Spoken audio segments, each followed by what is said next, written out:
Welcome back. Today I want to talk about learning outside of your area of specialty. Many years ago, I used to teach MBA courses, and one of the courses I instructed was a course on statistics. So during the course, I thought it would be kind of interesting for the students to play a little game of investing.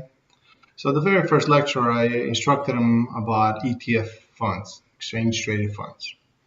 And then I kind of give them a methodology of how we're going to pick exchange traded funds. And everybody got a paper account of about 12,500, and we use them to trade over the next 6 weeks.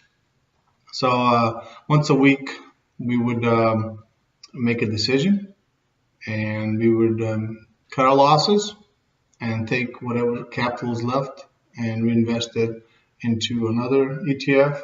And we would do this for 5-6 weeks. And then we would share our performance. And I thought this was a good way to kind of analyze funds and learn statistics. So after a while, I realized it was kind of difficult to teach all that quickly. So I created like a little ETF book. And I never really published it, but I thought about publishing it, that structured the whole process.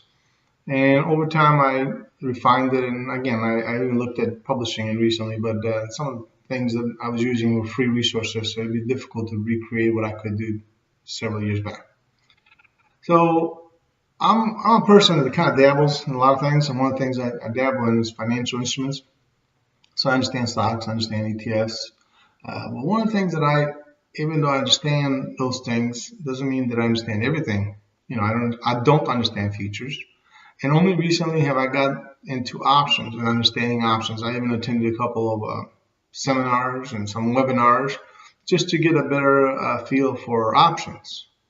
So the point of this video is not about options, and it's about learning maybe outside of your comfort area. Putting yourself in positions where you learn things that maybe are not necessarily a part of your everyday life or everyday thoughts.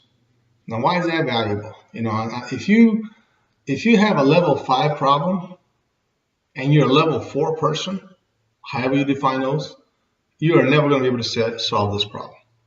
You have to be able to raise your level above 5 to, let's say, 7. Imagine a 7th grade person and you give them a 5th grade problem. They should be able to solve it with ease. But if you're a 4th grade person, to be able to solve a 5th grade problem is very difficult, if not impossible, unless you got some genius kid. So what I'm trying to tell you is that when you go outside the area, it's easier to raise that level to a little bit higher level. And then the problems that you have here are easier to solve. So, and I think the more you go outside of your little area of comfort, it doesn't have to be too far out, and sometimes go way out, the better you are as a problem solver. And I think as an individual contributor or as a team member. If you're a financial person, for example, entering a refinery, and you take my Refinery Basics course and be able to understand how a refinery works, from an engineering perspective, my hat's off to you. I think you'll be so much better than the rest of the people around you that don't have a Refinery Basics understanding. So again, I strongly encourage you to take the course, and I think learning outside of your area of specialty is always a wonderful thing to do because it makes you a stronger person, a better individual contributor. Take care.